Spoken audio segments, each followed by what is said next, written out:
আমার মুসলমান, আমার রাসূলের দাদুর আব্বা যিনি ছিলেন হাশেম, ওনার কোনো সন্তান ছিল না। ব্যবসার উদ্দেশ্যে তিনি রওনা দিয়েছিলেন কোথায়? আর বলে নি আপনারা যে ইউএই দেখছেন, ইউনাইটেড আরব এমিরেটস, আজও পর্যন্ত ওদের প্রতিবেশী দেশের সঙ্গে শুল্কমুক্ত ব্যবসা যে চলে, যেমন তুরস্ক বলেন, সিরিয়া বলেন, বা পার্শ্ববর্তী যে সমস্ত আছে, শারজা বলেন, দুবাই বলেন, যাই বলেন, সৌদির সঙ্গে শুল্কমুক্ত ট্যাক্সলেস বিজনেস যে চলে, এই সূচনা এই জমানায় নয়, এই সূচনাটা করেছিলেন হাশেম। ট্যাক্সলেস বিজনেস, শুল্কমুক্ত ব্যবসা। হাশেম ব্যবসা করতে যখন সিরিয়া যাচ্ছিলেন, রাস্তায় উনি ক্লান্ত হয়ে পড়লেন।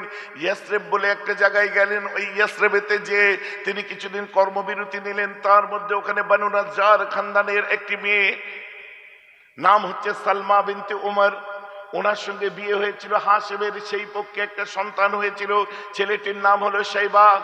সব ভুলে যাবেন আমি জানি, কিন্তু কনসেপ্টটা মাথায় রাখেন। এ মনে থাকবে না, এ ভুলে যাবেন, কিন্তু কনসেপ্টটা মাথায় রেখে দিন।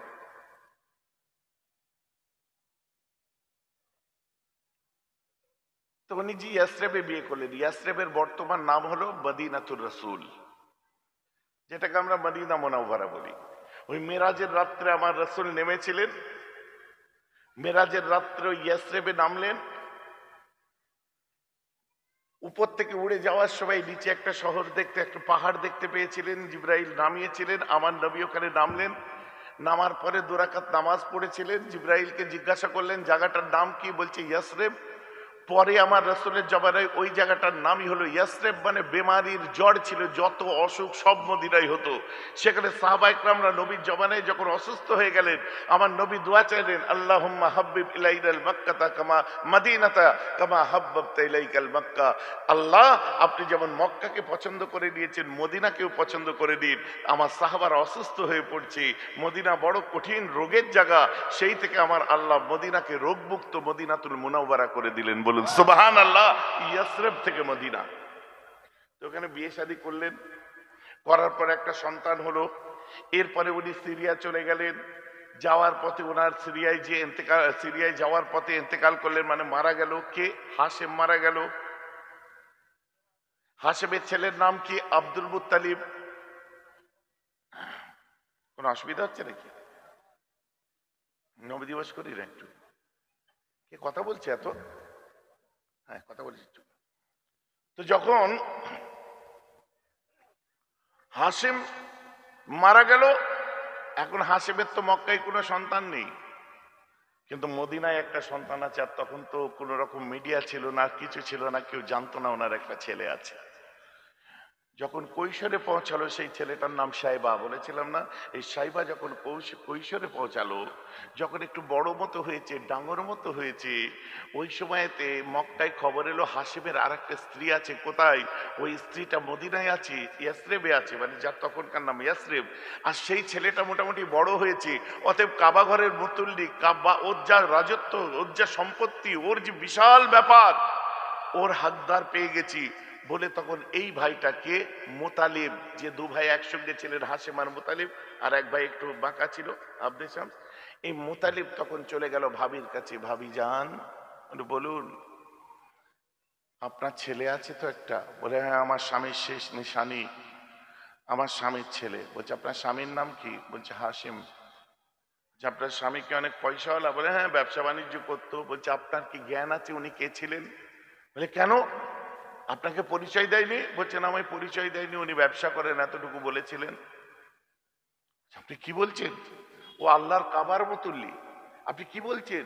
তার সম্পত্তির কোনো হিসাব নেই, আরব দুনিয়ায় একটা গভর্নরের মতো তার ক্ষমতা, আর আপনার এতটুকু আপনি জানেন না?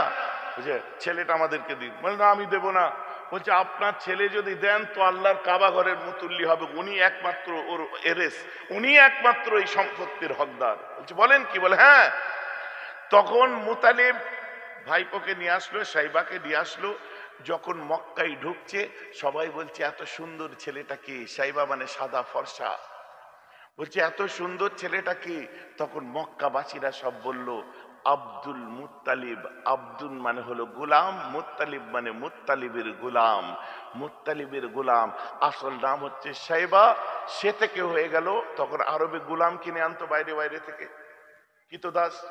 তো সবাই বলছে ওই বাচ্চাটা অন্য কেউ নয়, ওটা আব্দুল মুত্তালিব, ওটা মুত্তালিবের গোলাম। সেই থেকে রসুলের দাদাজির নিজের নামে আর কেউ চেনে না, আব্দুল মুত্তালিব বলেই সবাই চেনে। ঠিক আছে। ইনি আবার আল্লাহকে খুব বিশ্বাস করতেন, আল্লাহর উপর ভরসা করতেন। আবার এদিকে শিরকও করত, মুশরিক ছিল। যত রকমের সব বুত ঠাকুর ঠাকুর সবকিছু তখনকার দিনে, তখন তো এইসব জিনিস ছিল না। তখনকার ঠাকুরের নাম ছিল, বুতের নাম ছিল লাত, উজ্জাত, মানাত, হাবল। তখনকার সব বিভিন্ন বুত ছিল, তাদেরকে কাবা ঘরের ভেতরে রেখে দিয়ে তার উপাসনা আরাধনা করতেন। উনি বলছেন, আল্লাহ আমাকে যদি 10টা সন্তান আপনি দেন, তাহলে আমি একটা সন্তান আপনার রাস্তায় কুরবানি করব। ঠিক আছে। আমার রাসূলের বাপ চাচা মোট 10 জন। আর আব্দুল মুত্তালিবি জমজমের কুয়া যে আজকে দেখছেন, এই জমজমের কুয়া প্রথম খনন করেছিলেন, মানে খোঁড়া আগেই ছিল, ওটা সংস্কার করেছিলেন। ওটাকে যে খনন করেছিলেন, সংস্কার করেছিলেন, রিকনস্ট্রাক্ট করেছিলেন যিনি, তার নাম হচ্ছে আব্দুল মুত্তালিব।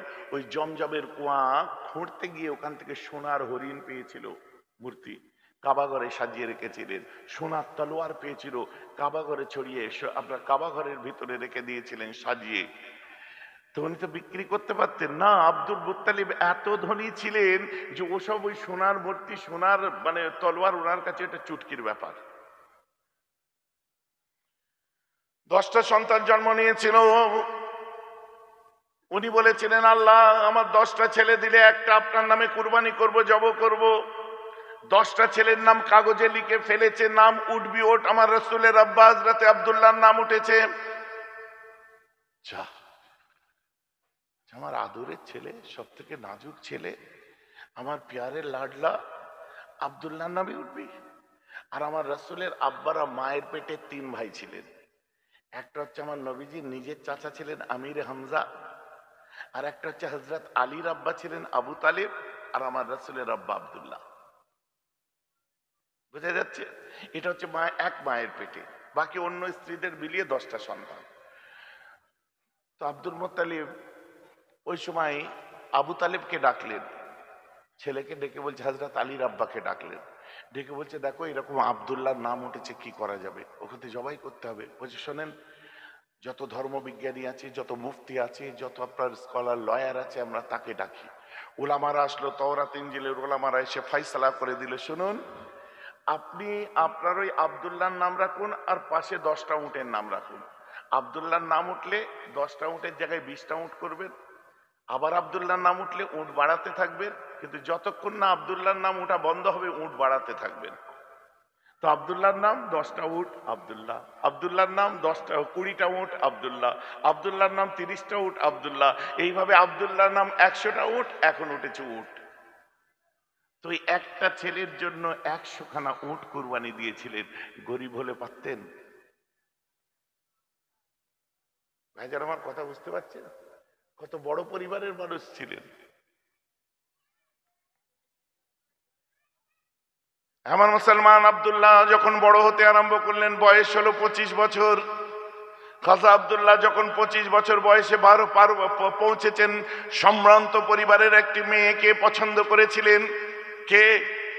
আব্দুল মুত্তালিব পছন্দ করলেন যে আমার বেটার বিয়ে দেবো। খানদানটার নাম হলো জোহরি খানদান, কুরাইশ বংশেরই আর একটা খানদান, নাম হলো জোহরি। নবীজির নানার নাম কি? আব্দুল ওয়াহাব জোহরি। মাশাআল্লাহ, এই দেখুন জোহরি খানদান মিলছে তো নাকি গো? জোহরি খানদানে মেয়ে দেখলেন, মেয়েটা খুব সুন্দরী কুমারী মেয়ে, নাম হচ্ছে মা আমেনা। আম্মা জান আমেনা, কলিজার মা আমেনা। তাই আম্মা জানের নাম হচ্ছে আমিনাতুজ জাহরিয়া। হযরত আব্দুল্লাহর সঙ্গে বিয়ে হয়ে গেল। বিয়ের পর সুন্দর সংসার কাটতে কাটতে আব্বা এক সময় বললেন, এই আব্দুল্লাহ, তুমি এবারে একটু ব্যবসা শেখো। কি করতে হবে? বলছে শাম দেশে চলে যাও। শাম মানে বর্তমান সময় যেটাকে সিরিয়া বলা হয়, বর্তমান সময় যেটাকে সিরিয়া বলা হয়, তুমি সিরিয়ায় চলে যাও।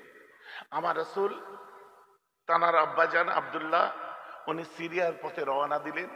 আপনারা এখানে ওয়াজ শুনেছেন, আহারে আমার নবীর আব্বা যখন ব্যবসা করতে শাম দেশে চলে যাচ্ছিলেন, রাস্তার মধ্যে একা শরীর অসুস্থ হয়ে গেছে, আল্লাহ আল্লাহ বলে চিৎকার করছে, পানি পানি করে চিৎকার করে, কোথাও আমার রাসূলের আব্বা পানি পাই না। শেষ পর্যন্ত মরুভূমির বুকে পেঁয়াজ অবস্থায় আমার রাসূলের আব্বা জান ইন্তেকাল করে। সব কেঁদে পাগল। ঘটনা এমন নয়, কিন্তু আপনারা এগুলো বারবার আলেমদের মুখে শুনেছেন। আমার রাসূলের আব্বা ছিলেন একটা বিশাল বড় সম্ভ্রান্ত বড় পরিবারের ছেলে, আল্লাহর কাবার মুতুল্লি তার সন্তান। আমার মতে যদি একটা ফাটিচাক করে কোন জায়গায় বেরোলে, চা খেতে দাঁড়ালে, কোথায় করলে 20-50 জন মানুষ জুড়ে যায়, হেঁটে গেলে সাথে এত লোকজন হাঁটছে, কোনো জায়গায় গেলে আসাম মোসাবের শেষ নেই। আর খোদ আব্দুল মুত্তালিবের ছেলে, আল্লাহর কাবার মুতুল্লির ছেলে কোনো জায়গায় যাবে, একা যাবে? ভাইজান আমার ওয়াজ বুঝতে পারছেন তো নাকি? একজন দুজন অর্শারাহী ছিলেন সশস্ত্র, কি সিকিউরিটি। মরুভূমির মধ্যে জঙ্গলের মধ্যে কোনো জীবজন্তু কিংবা কোনো কেউ যেন আক্রমণ না করে দেয়।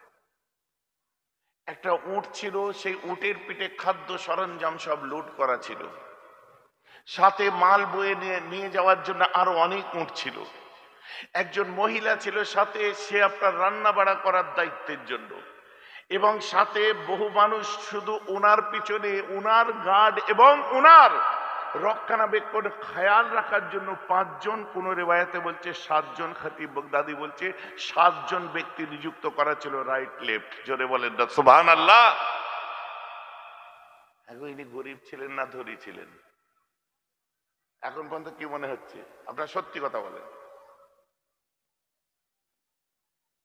যারা আব্বার কাছে সোনার হরিণ শোপিস হিসাবে সাজিয়ে রাখতে পারে, বেঁচে খেয়ে সংসার চালাই না, কি মনে হচ্ছে? আমার রাসূলের আব্বাকে যখন বললো কিনা ব্যবসার কাজে বার হয়ে যাও, ওই সময় আম্মা জানের পেটে আমার রাসূল এসে গেছেন। আহা সুবহানাল্লাহ বলবেন না? আম্মা জানের পেটে আমার রাসূল তখন তাশরীফ এনেছেন। আম্মা বলছে আমার রুয়ায়ে সাদেকা হতে আরম্ভ করে, আমি সত্য স্বপ্ন দেখতে পাই, আমি মক্কার ঘরে শুয়ে শুয়ে আমি আমেনা শাম দেশের উটগুলোকে দেখতে পাই। আমি আমেনার চোখের পর্দা আল্লাহ উল্টে দিয়েছিলেন, আমার রুয়ায়ে সাদেকা হতে থাকে, আমি সত্য স্বপ্ন দেখি। আমি স্বপ্নের মধ্যে ইব্রাহিম খলিলুল্লাহকে দেখতে পাই। ইব্রাহিম নবী আমাকে এসে বলে, আয় আমেনা, তোমার পেটে জাতা বাচ্চা নাই, এরা গেরা কোনো বাচ্চা নেই। ওই বাচ্চাটা জন্মাবার পর শাহে লাউলাত হয়ে যাবে, ওই বাচ্চা জন্মাবার পর ফকরে মর্যাদাত হয়ে যাবে, ওই বাচ্চা জন্মাবার পর সাকিয়ে কাউসার হবে, শাফিয়ে মাহশার হবে, তাজেদারে মদিনা হবে, দুলহায়ে মদিনা হবে, আকায়ে নামদার হবে, মদনী তাজদার হবে, মদিনার দুলার হবে। আমি না, তোমার বাচ্চা জন্মাবার পরে সমস্ত নবীদের সরদার হয়ে যাবে। জাতা বাচ্চা নেই কিন্তু তোমার পেটে, রাইট? এখানে কোনো কারো সন্দেহ নেই। আছে নাকি সন্দেহ? যদি এই জায়গায় আমার রাসূলের পৃথিবীর সেরা, তার সবার আগে তার ইমামত, তার জন্মের ব্যাপারে যদি কারো সন্দেহ এসে যায়, আমার তো মনে হয় তার নিজের উপর সন্দেহ আছে।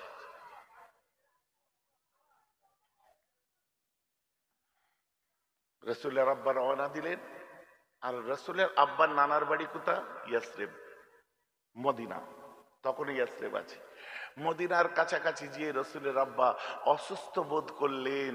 ওই সময় তাকে আব্বার নানার বাড়িতে নিয়ে যাওয়া হলো। সেখানে 2-4 দিন আহওয়াল কুরসি চললো, শরীর আপনার ট্রিটমেন্ট চললো। তারপরে উনি নানার বাড়িতে ইন্তেকাল করেছিলেন। ও রাস্তায় পড়ে ইন্তেকাল করেছিলেন এমন কোনো ব্যাপার নেই।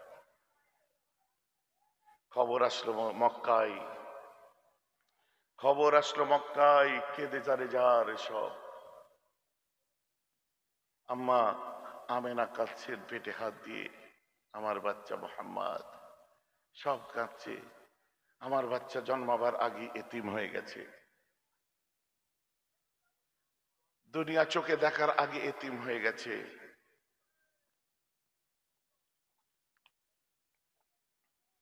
আমার মুসলমান খেয়াল করে শুনে রেখে দিন,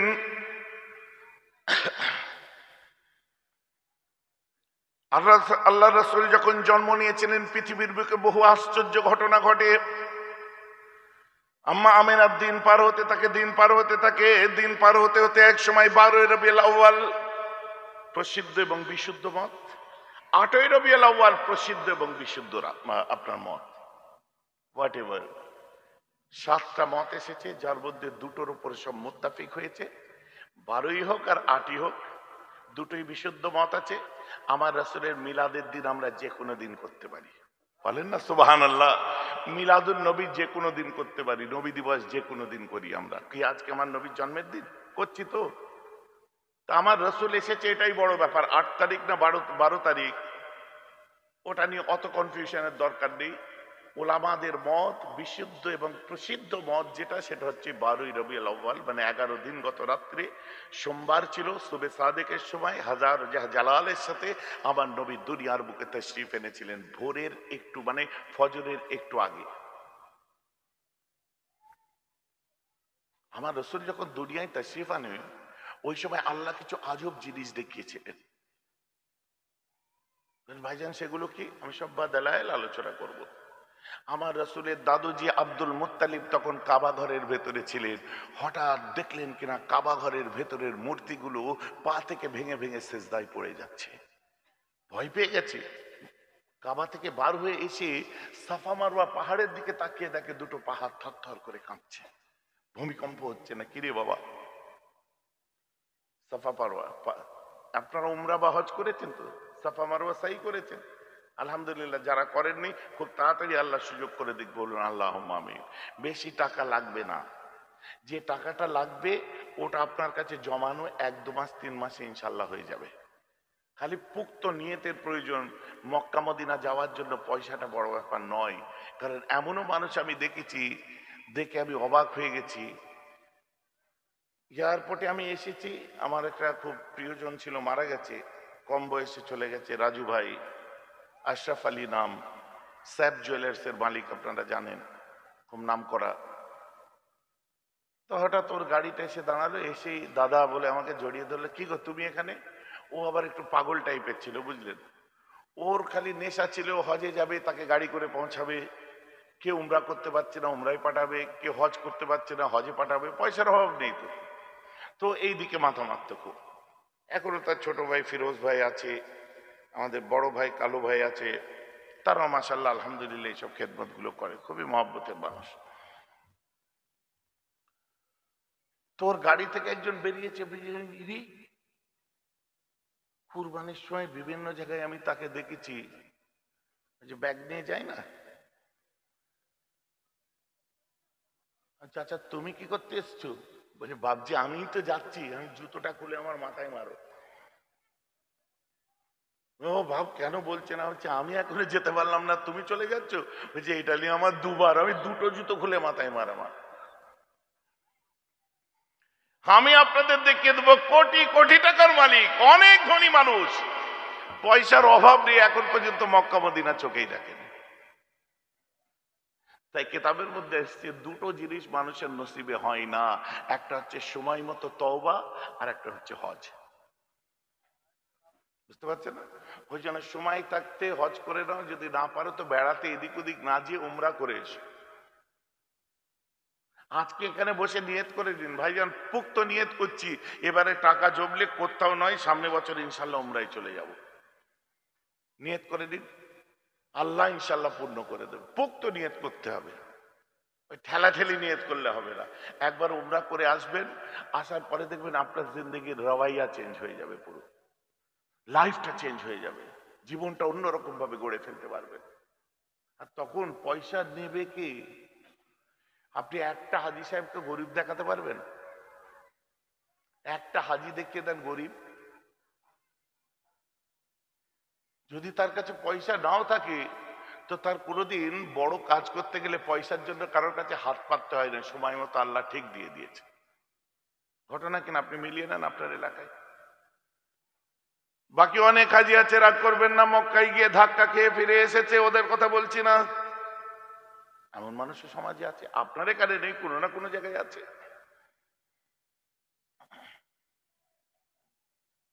নামাজি আল্লাহওয়ালা আছে, আবার নামাজি ফটকাবাজও আছে। রোজাদার আল্লাহওয়ালা আছে, আর রোজার মাসে আবার রোজা রেখে সব থেকে বেশি গালাগালি, রাগ, ঝগড়া, মারামারিটা ওই মাসেই হয়। মাঝে মধ্যে মনে হয় যে শয়তান কি সত্যি ছেড়ে গেল নাকি, রোজার মাসে বাঁধা থাকে বলে। মানে যত পেট জ্বলছে তত মাথা গরম হচ্ছে। ভালো কথা শুনতেও কে যেন আজকে আমায় বলছিল, রোজার মাসে ভালো কথা শুনতেও যেন মাথা গরম হয়ে যায়, বুঝলেন? আমার মুসলমান খেয়াল করে শুনে রেখে দিন, শুধু তাই নয়, নিয়ত করুন, বুঝতে পারবেন। রওয়ানগিটা মদিনায় করুন, রওয়ানগি মক্কায় করুন। মক্কাকে দেখুন, মদিনা দেখুন, কাবা দেখুন, কাবা রাসূলের মদিনা দেখুন। ইনশাআল্লাহ আল্লাহ আপনার জীবনকে আবাদ করে দেবে। আমি বলে দিচ্ছি, যে কাজ করছেন ওটা 4 গুণ নয় 10 গুণ বেড়ে যাবে, সামলাতে পারবেন না। ইজ্জত আর ইজ্জত, ইজ্জত আর ইজ্জত, দুনিয়া কত কি বলবে। এই যে দেখেন, আমাকে কম বদনাম শুনতে হয়, কম ধারণা, কত মানুষের কত রকম ধারণা থাকে। কিন্তু আজ পর্যন্ত কিতাবে ডিসকাশন ছাড়া গঠনমূলক এই যে বিভিন্ন প্রশ্ন উঠে আসে, দেখুন আমি তার কিতাবই জবাবটা দিই, কিন্তু ব্যক্তিগতভাবে তাকে আমি গালাগাল করে আমি নিজেকে গুনার ভাগিদার করি না। আর আজও পর্যন্ত জীবনে কিছু হোক না হোক, খেয়াল করে দেখুন আমার মুখে কারো গীবত শোনেননি এখনো, ঘরোয়া ভাবে হোক আর মজলিসে হোক। হ্যাঁ, আমি প্রতিবাদ করেছি, গঠনমূলক প্রতিবাদ করেছি। হ্যাঁ, এই কথাটা আমার পছন্দ নেই, এক্ষুনি হবে, বুঝতে পারবেন, এক্ষুনি প্রতিবাদ হবে। আল্লাহ রসুলের দাদাজি বার হলেন, আপনারা সাফা মারওয়া সাই করেছেন, যেটা বললাম সাফা মারওয়ার ইতিহাস আমি বলতে চাচ্ছি না। এই দুটো পাহাড়ে দুটো মূর্তি রাখা ছিল, জানেন? হ্যাঁ, আমরা যে সাই করছি মূর্তি রাখা ছিল, মানে বেশক ছিল। ইতিহাস তাই বলছি, একটা ছেলে একটা মেয়ে, একজনের নাম হলো ইসাফ, দ্বিতীয় জনের নাম হলো নায়েলা। এরা কি করেছিল জানেন? মক্কার একটা সিস্টেম ছিল, মক্কায় যারা হজ বা উমরা করতে যাবে তখনকার দিনে, প্রত্যেকেই তো মক্কায় আসতো, ইহুদিরা, ইসাইরা সবাই আসতো। তো মক্কায় যারা যাবে, তো মক্কার বাসীরা একটা ঠিক করলো যে ওরা নিজেদের এহরাম নিয়ে আসলে হবে না, কারণ আমাদের ইনকাম হবে না, আর অন্য কোনো কাপড়ে তারা নিজেদের কাপড়ে তওয়াফ করতে, সাই করতে পারবে না, হজ করতে পারবে না। তো তারা নিজেরা এহরাম বিক্রি করতে চড়া দামে, এক কথায় তাদের একটা মনোপলি বিজনেস ছিল, এটা নিজের মতো করে দাম সাজিয়ে নিত। এবারে যদি কেউ কিনতে না পারো তো উলঙ্গ হয়ে তওয়াফ করো। তো ওই সময় যারা কিনতে পারেনি উলঙ্গ হয়ে তওয়াফ করতো, তার মধ্যে একটা ছেলে মেয়ে ওই কাবার চাতানে জেনা করে ফেলেছিল। মেয়েটির নাম নায়েলা, ছেলেটির নাম ইসাব। তো দুজনকে আল্লাহ মূর্তি করে দিয়েছিলেন। ওই সময় একটা মূর্তি তুলে সাফা আর একটা মারওয়া পাহাড়ে দেওয়া হয়েছিল। আল্লাহ রসুলকে সাহাবারা বলেছিলেন, হুজুর এই তো দুটো পাহাড়ে দুটো মূর্তি, আমরা কি করে সাই করব? বলছে মূর্তি ছিল, এখন আর নাই, ওটা অপসারিত হয়েছে, ওটা সরিয়ে দেওয়া হয়েছে। এখন তোমরা মা হাজেরার কথা খেয়াল করো, ইব্রাহিমের কথা খেয়াল করো, কোরআনের কথা খেয়াল করে তোমরা সাই করো। ইন্না সাফা ওয়াল মারওয়াতা মিন শাইরিল্লাহ, যাও সাফা মারওয়া সাই করো গে, যাও। বলেন না সুবহানাল্লাহ। ভাইজান বক্তব্য বুঝতে পারছেন? মনে থাকবে না, কিন্তু মেটেরিয়ালটা খেয়াল রেখে দেবেন।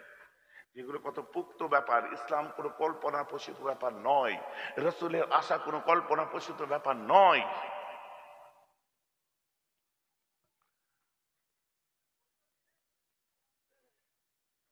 এই ঘটনাটা ঘটে যাওয়ার পরে 15 দিন 20 দিন পার হয়ে গেল। মক্কার বাজারে আবু তালেব গেছে, আব্দুল মুত্তালিব গেলেন, নবীজির দাদাজি গেলেন। হঠাৎ একজন এসে বলছে, আজকে কি হয়েছে জানেন? বলে কি?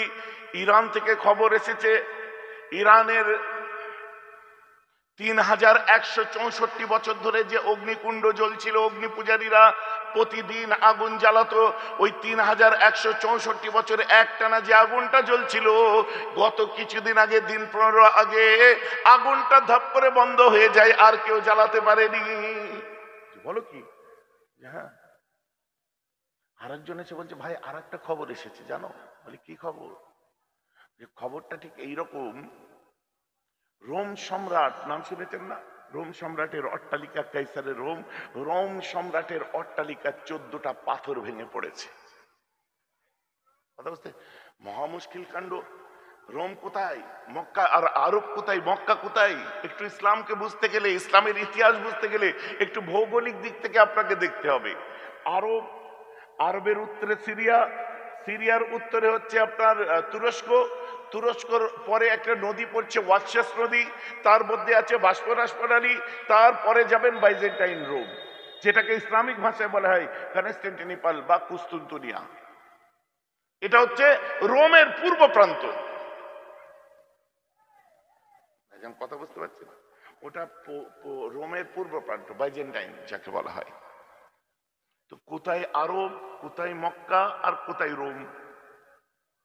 এই 14টা পাথর ভেঙে পড়েছিল। মানে ইতিহাস খুলে দেখুন, যে বাদশাহ অট্টালিকা, রোম সম্রাটের অট্টালিকার 14টা পাথর ভেঙে পড়েছিল যে বাদশার আমলে, ওই বাদশাহ 14টা রাজা পার হয়ে যাওয়ার পরে অটোমান সাম্রাজ্যের সম্রাট দ্বিতীয় মোহাম্মদ রোম বা ইস্তাম্বুল জয় করেছিল, হায়া সোফিয়াকে মসজিদ করেছিল। বলুন না সুবহানাল্লাহ। এত ডিপে যাব না, আমি বোঝাবার জন্য বলছি।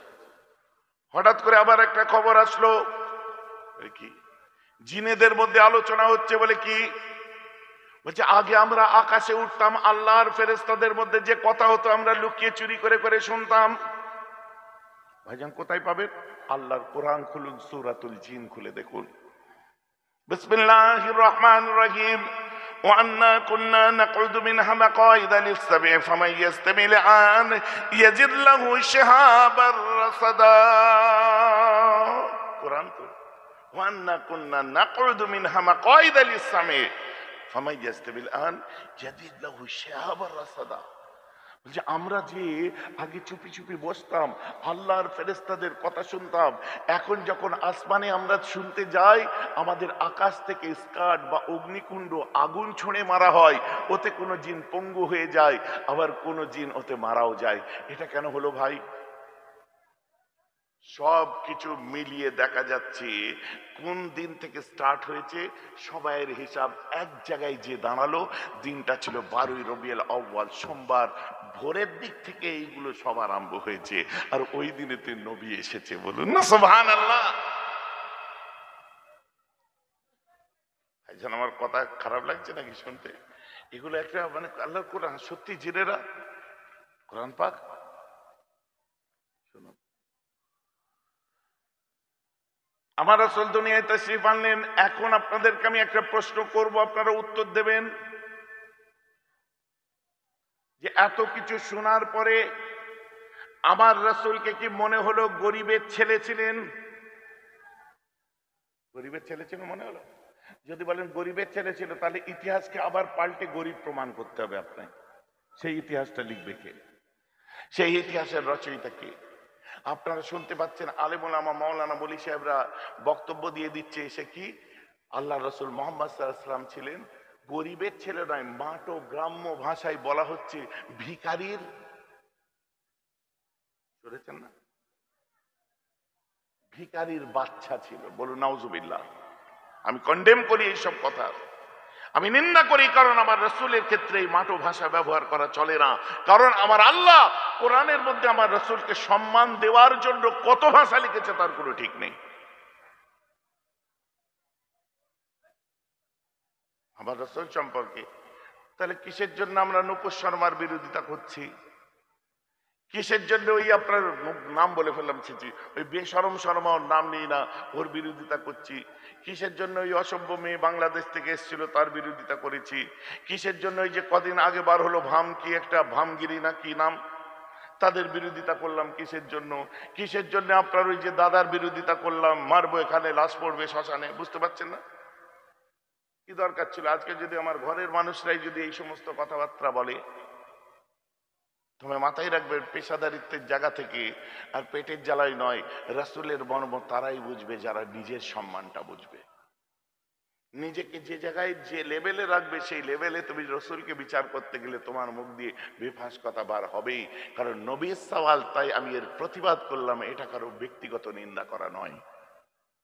আমার রসুলকে আল্লাহ গরিবী জিন্দেগি দিয়েছিলেন, গুরবাত দিয়েছিলেন। গুরবাতটা হচ্ছে আমার রসুলের একটা মজেজা, কারণ তিনি গরিব দরদি নবী। তো কখনো কখনো তিনি খালি পেটে থেকেছেন, কখনো পেটে পাথর বেঁধেছেন, কখনো কখনো তিনি মেষ পালন করেছিলেন আম্মা হালিমার বাড়িতে, যে সাথে নিজের মেষগুলো আপনার চড়াতেন। এগুলো গুরবাতের জিন্দেগি আল্লাহ দিয়েছিলেন, কিন্তু আমার রসুল গরিবের ছেলে ছিল, এটা আপনি বলতে পারবেন না। বলে না সুবহানাল্লাহ। তাহলে তো ইতিহাসকে বিকৃত করতে হবে, ইতিহাস পাল্টাতে হবে। তাহলে গুরু অতটা সোজা নয়। আপনি বলেন সামান্য দুধ, তাতে যদি চিনি দিয়ে চা পাতা দেয় কি হবে? সকলে জোরে বলেন। সেই চা মানুষ ফেলে দেবে না খাবে? জোরে বলেন। খাবে। এখন আপনি যদি না দেন কেউ খেতে পারবে? তাহলে আপনাকে দিতে হবে। কি বুঝাতে চাচ্ছি এতক্ষণ ধরে? যে আমাকে তো এক কাপ চা দিতে পারেন কমিটির ভাইরা।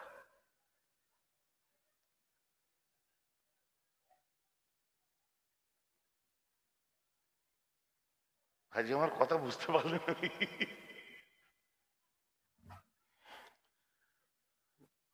আমি যেটা বলছি আমার কথা মাইন্ড করবেন না, আমি মজার ছলে বলছি।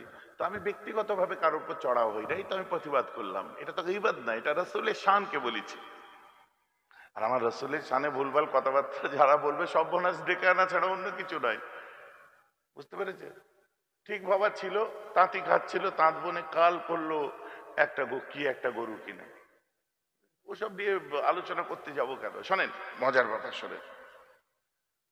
যখন এই সব আলোচনা চলছিল সকলে মিলে বললো ওই দিন কি হয়েছে একটা খবর নাও। বলছে এটা কে বলতে পারবে?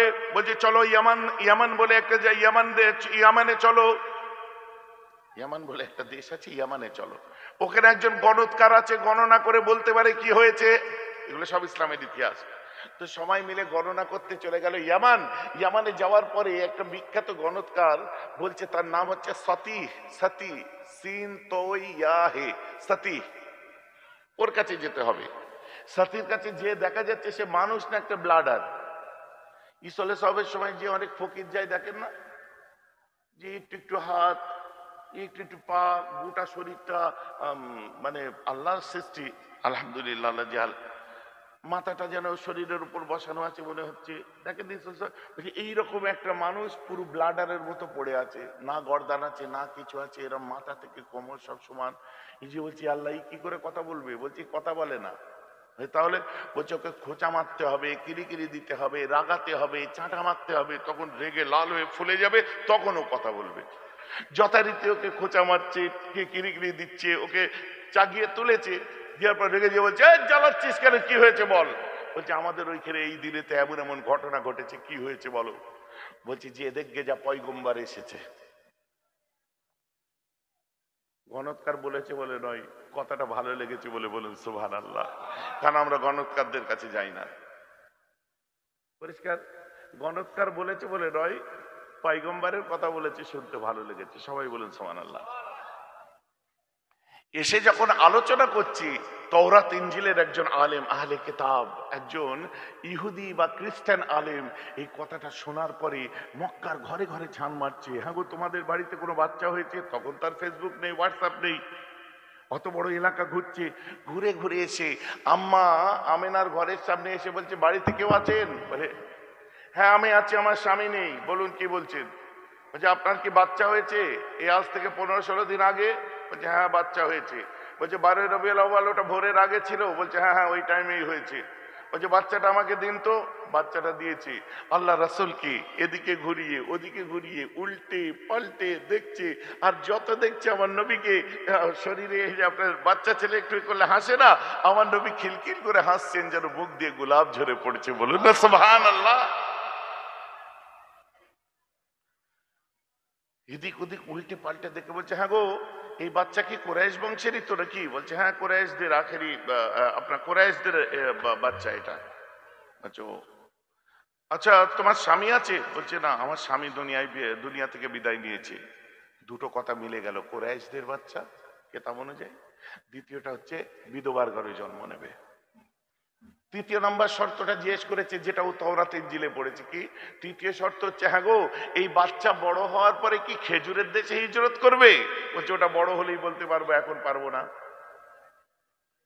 আবার ওকে জিজ্ঞাসা করছে যে এই বাচ্চা কি সাদকা বা দানের পয়সা খাবে না হাদিয়া দিলে নেবে? বলছে ওটা বড় হলে বোঝা যাবে।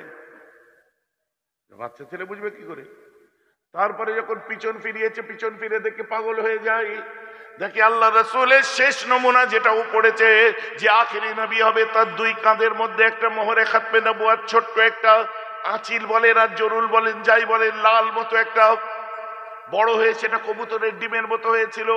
এই দৃশ্যটা দেখে বাচ্চাকে দিয়ে দেয়, আমার রাসূলকে দিয়ে ওই জায়গায় দাঁড়িয়ে চিৎকার করে কাঁদতে আরম্ভ করে। এত কান্না কাঁদে ওই ইহুদি আলেমটা বেহুশ হয়ে যায়, চোখে মুখে পানি ছিটকাবার পরে যখন উঠেছে, উঠার পরে বলছে তুমি কেঁদে বেহুশ হয়ে গেলে কেন? আনন্দে? বলছে না, আমার দুঃখে।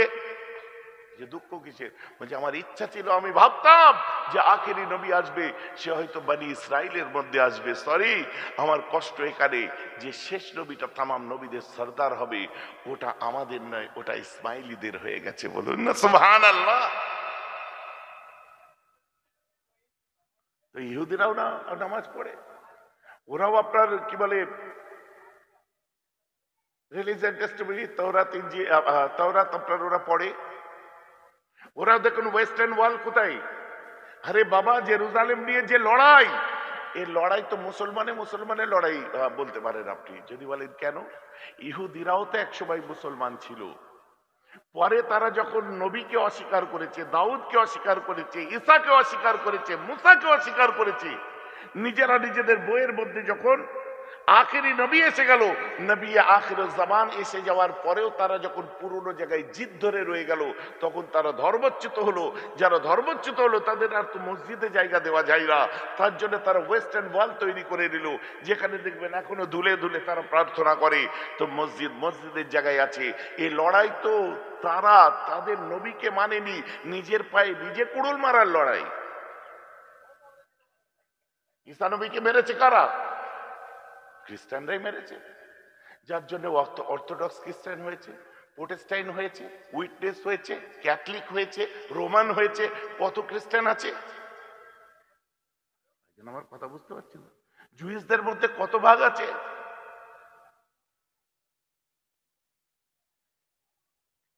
তো নিজের পায়ে নিজে কোড়ুল মারা গেছে। চলুন, ওদিকে আমি যাচ্ছি না। আল্লাহ রাসূল দুনিয়ার বুকে তাশরীফ এনেছেন। সোমবার সুবে সাদেকের সময় আমার রাসূল যখন তাশরীফ আনে, পাহাড় তখন থরথর করে কাঁপছে। আব্দুল মুত্তালিব দেখলো তো সাফা পাহাড় কাঁপছে, জমিন কাঁপছে। জমিনকে জিজ্ঞাসা করে, জমিন তুমি কাঁপছো কেন, লাফাচ্ছ কেন? জমিন বলছে আমি তো আনন্দ করছি, আমার বুকে পা দেওয়ার জন্য আজ আমি আমার আহমদে মুস্তাফা পেয়ে গেছি। বলুন না সুবহানাল্লাহ। আমার সিনায় পা দিয়ে আমার বুকটা যে ধন্য করবে। আসমান দরজা বন্ধ, জিনেরা যেতে যাই, মার খেয়ে ফিরে আসে। মুরব্বীরা বলতো, আমরা যখন উল্কি দেখতাম, উল্কি দেখেছেন না ছোটবেলায়? উল্কা দেখলে মুরব্বীরা কি বলতো, ওই শয়তান আকাশে উঠতে যায়, ওই সময় ফেরেশতারা ওদের আগুনের লাঠি দ্বারা মারে বা ওদের আগুন ধরিয়ে দেয়। বুঝতে পেরেছেন তো কোথায়? ওই সময় ওরা ফিরে আসে, ওইটাই দেখতে পাও। রাইট কথা বলেছে তারা। ওই যখন আকাশে উঠতে যায়, কারণ আমার রসুল যেদিন এসেছে ওই দিন থেকে আসমানের দরজাকে বন্ধ করে দেওয়া হয়েছে। সুবহানাল্লাহ। কেন বন্ধ হয়েছে? ওই দিনে আল্লাহর কোরআন নাজিল হয়েছে। সব রাজমিস্ত্রি বক্তা বার হয়েছিল না মধ্যে, মলম বেচা বক্তা বার হয়েছিল। বেহরব সিদ্দিকী বলছে যে নবীজির জন্মের দিনেতে নাকি কোরআন নাজিল হয়েছে, তাহলে গারে হেরাতে কি নাজিল হয়েছিল? আরে বোকা, কোরআন দুনিয়ায় নাজিল হয়নি। কোরআন খুলো, বুঝতে পারবে। আল্লাহ রসুল আল্লাহর কোরআন শরীফ লাউয়ে মাহফুজ থেকে প্রথম আসমানে নাজেল হয়েছিল, যেদিন থেকে আকাশের দরজা বন্ধ করে দেওয়া হয়েছিল, ওটা প্রথম আসমান পর্যন্ত নাজেল হয়েছিল। যেখানে নাজেল হয়েছে আসমানের, ওই জায়গাটার নাম হলো বাইতুল ইজ্জাত। জোরে বলুন সুবহানাল্লাহ। দ্যাটস ওয়াই জিনেরা আর শয়তানরা উঠতে পারছে না। আকাশের বড় শয়তানকে জিজ্ঞাসা করেছে, ইবলিসকে, হ্যাঁ গো, আমরা আকাশের আশপাশে যখন আসি, ওই হ্যালিং ডিস্টেন্সের মধ্যে যখন আসি, আমাদেরকে স্কার্ট বা ক্ষেপণাস্ত্র দ্বারা মারা হয়, কি ব্যাপার বলো তো? বলছে আকাশের কোনো ব্যাপার নয়, দুনিয়ার কোনো ব্যাপার আছে, দেখতে যা। ভাই দুনিয়ায় কি হতে পারে? বলছে দুনিয়ায় যদি আসমানে কিতাব আসে আর যদি পয়গম্বর আছে, তখনই এটা হতে পারে। বুঝতে পেরেছেন? জিনেদের মধ্যে শোরগোল পড়ে গেল। ইয়ামানের একটা শহর আছে, নাম হলো নাসিবাইন। ইয়ামানের নাসিবাইন শহরের একদল জিন 20টা, কেউ বলছে 9টা জিন বলল আমরা দুনিয়া ঘুরে দেখব কোথায় পাইগম্বর এসছে, আমরা উপর থেকে দেখব, ড্রোনের মতো তারা উড়ছে।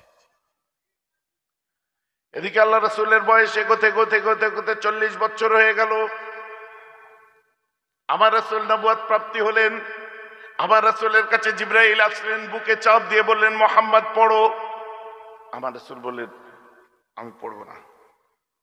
কেন? মা আনা বেকারি, পারবো না। না জান না পাইচান এসে পড়ো। তাহলে আমার রাসূল পড়তে পারতেন না এটা বলবেন না। আমার রাসূল বলছে উলিদতু মুআল্লিমান, আমি তো সৃষ্টি, আমি জন্মই দিয়েছি উস্তাদ হিসাবে, ছাত্র হিসাবে নয়। জোরে বলেন না সুবহানাল্লাহ। না আমার রাসূল তো শুনেছি আলিফ বা তাসা এগুলো জানতেন না। বোকা কোথাকারে, ওটা তো প্রাইমারি স্টেজের পড়া, ওটা দিয়ে তো আমাদের স্টার্ট করতে হয়। আমার রাসূলের পড়া স্টার্ট হয়েছিল আল্লাহ কি বলছে তোমায় শুনতে হবে। আল্লাহ বলছেন আর রহমান আল্লামাল কোরআন, আল্লাহ বলছে আমি তোমাকে কোরআনের শিক্ষা দিয়েছি। তো কোরআন থেকে নবীর স্টার্ট, তো আলিফ বা তাসা তার লাগবে কি করতে? ভাইজান আমার কথা বুঝতে পারছেন তো নাকি? সহজ সহজ ভাষাগুলোকে জটিল করে দেওয়া হয়। আমার রাসূল বলছেন কি, আমার রাসূলের কথা কোরআন পাকে কি বলছেন? আল্লাযীনা ইয়াত্তাবিউনা রাসূলান নাবিয়াল উম্মি। এর অর্থ কি? যে যিনি রাসূল তিনি নবী এবং তিনি উম্মি। উম্মি কথার অর্থ কি? আল্লামা রুহুল আমিন রাহমাতুল্লাহ লিখেছে, সমস্ত এরা লিখেছে, এমনকি কুল কুতুবে তাফসীরের মধ্যে এই কথা লেখা হচ্ছে কি, এই কথা যে আল উম্মি আল্লাযী লা ইয়াকরা ওয়া লা ইয়াকতুব। উম্মি সেই ব্যক্তি যে পড়ে না এবং লেখে না। পড়তে পারতেন না বা লিখতে পারতেন না এমন নয়, যে পড়েন না, লা ইয়াকরা লা ইয়াকরাআনে লা ইয়াকরাউনা, গ্রামারে ফেলুন না, এর অর্থ যিনি পড়তেন না। পড়তে পারতেন না কোথা থেকে পাচ্ছি। এবং তার আবার মানে করতে গিয়ে বর্তমান গুগল ডিকশনারির যুগ, ও কবে পুরনো যুগ এটা নয় যে তোমার কেউ আপনার এমনি ডিকশনারি খুলবে। আর গুগল ডিকশনারিতে যেগুলোকে সব ইম্প্রোভাইজ করা হয়েছে, যে পড়তে জানে না তাকে বলা হচ্ছে ইললিটারেট। ইললিটারেট মানে হচ্ছে বারবারিয়ান, ওখানেই লিখছে ইললিটারেট মানে হচ্ছে স্টুপিড, নাউজুবিল্লাহ। আর এইগুলোর মানে হচ্ছে নিরক্ষর, মানে যার অক্ষর জ্ঞান ছিল না। জম্মাল এক জায়গায় বলছে নিরক্ষরের মানে হলো গোমূর্খ। ডিকশনারি এক্ষুনি সার্চ মারুন, নিরক্ষর মানে এক্ষুনি দেখে নিন। তাই আমি বলছি আল্লাহ রসুলকে উম্মি ছিলেন এতদূরই শেষ। উম্মি হওয়াটা আমার রসুলের মুজিজা। বাংলায় যে কথাগুলো শুনলে আমাদেরকে ছোট লাগে, খারাপ লাগে, সেই ভাষাগুলো নবীর ক্ষেত্রে ব্যবহার করাটা বেয়াদবি। ক্লিয়ার? ক্লিয়ার? যদি বলেন তার দলিল কোথায় আছে, আপনি চিন্তা করুন তো, আল্লাহর কোরআন খুলে দেখুন। আল্লাহর কোরআনের মধ্যে আমার আল্লাহ বলছেন ওয়াওয়াজাদাকা দাল্লান ফাহাদা। এই রাসূল আপনাকে আমরা পেয়েছি দাল্লান, কথার ডিকশনারি, যে কোনো ডিকশনারি খুলুন, এর কথা হচ্ছে গুমরাহ বা পথভ্রষ্ট। আর এটা কি নবীর ক্ষেত্রে আল্লাহ বলতে চেয়েছেন মোহাম্মদ তুমি গুমরা বা পথভ্রষ্ট ছিলে? না, তার জন্য তাফসীর পড়তে হবে। আল্লাহ রাসূল 2 বছর বয়সে মক্কার মেলায় তো হারিয়ে গেছিলেন। ওই সময় আম্মা হালিমা কাঁদতে কাঁদতে ছুটে এসেছিলেন যে আপনার বাচ্চা ফিরাতে আসছিলাম, মেলায় হারিয়ে গেছে, এখন কুরাইশদের বাচ্চা আমাকে শুলে চড়িয়ে দেন। ওই সময় আমার রাসূলের দাদা আব্দুল মুত্তালিব ওই মেলাতেই আমার রাসূলকে দেখতে পেয়েছিলেন। চোখের ভুরু, নাক, নকশা, চেহারা দেখে বলছি তো আমার খানদানের ছেলে মনে হচ্ছে। আরে দয়ার নবী চেহারা দিয়ে নূর চমকাচ্ছে, যে দেখবে পাগল হয়ে যাবে, সুন্দর দেখতে বাচ্চা ছেলে, টানা টানা চোখ। ওই সময় রাসূলকে বাড়িতে নিয়ে গেছে। আম্মা হালিমা যখন কাঁদতে কাঁদতে শোনাচ্ছে, ওই সময় আমার রাসূল আঙ্গুর দিয়েছিল খেতে। আমার রাসূল এসে বলছে মা আঙ্গুর খা। বলছে আমার মুহাম্মদ তুমি এখানে কোথায়? বলছে মা আমি হারিয়ে গেছিলাম, তো উনি আমাকে ধরে নিয়ে এসেছে। বলেন না সুবহানাল্লাহ। তো পথ হারিয়েছিলেন কি হারাননি? ওই মেলায় হারিয়ে গেছিলেন। আল্লাহ বলছেন ওয়াজাদাকা দাল্লান ফাহাদা, তোমাকে হারানো অবস্থায় পাওয়া গেছে। বলেন না সুবহানাল্লাহ। এটাও একটা তাফসীর, এর আরো তাফসীর আছে। কিন্তু যদি আমি ওর মানে করি, দাল্লান মানে দালালাতের মধ্যে যে থাকে গুমরা, পথভ্রষ্ট যাকে বলে, বলুন নাউজুবিল্লাহ। নবীর ক্ষেত্রে কোরআনে থাকলেও মুফাসসিরিনরা তো এই অর্থ বার করেননি। আরেকের বলছে ফাহাদা, আল্লাহ বলছে আমি তোমাকে হেদায়েত দিয়েছি। এই হেদায়েত দেওয়ার মানে নবীকে কি হেদায়েত দেবে? এই হেদায়েত দেওয়ার মুফাসসিরিনরা এই ব্যাখ্যা করেছে, হেদায়েত দেয়া বলতে এখানে বলা হয়েছে নবুয়াত দেয়া। আর আমাদের ক্ষেত্রে ভাইজান আমার ওয়াজ আপনারা বুঝতে পাচ্ছেন? শুনুন শুনুন, আর একটু ক্লিয়ার করে দিয়ে বুঝতে পারবেন। আল্লাহ রসুল একসময় ওয়াজ করছিলেন, আর পিছনের দিকে এবারে মজলিস সেজে গেছে। বলেন না আলহামদুলিল্লাহ, এইবার আমার মনটা ভালো লাগছে। চা ঠান্ডা করে লাভ নেই, দাঁড়া দিয়েছে।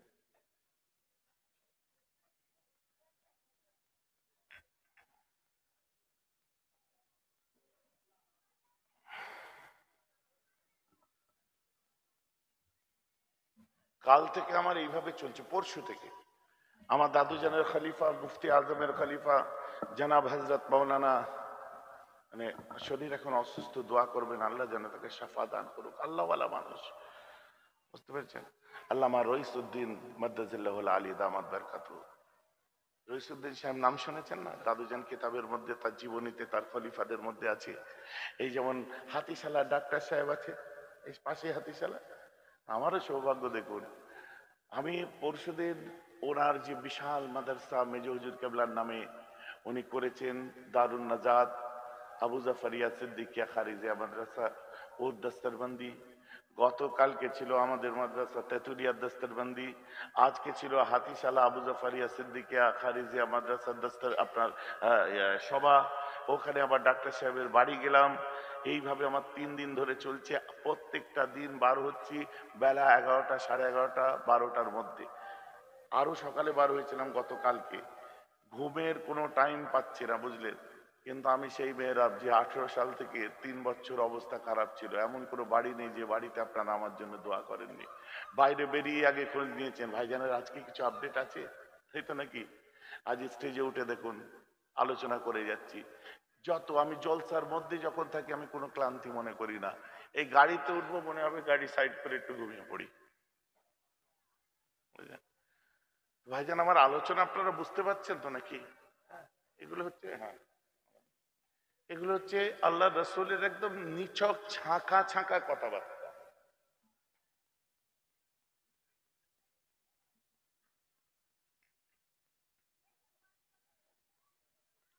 হ্যাঁ, সুন্দর চা। আপনাদের চা দেয়নি তো? কখন? এখন দেবে না? আর এখন পাবেন না, কারণ এত কাপ নেই।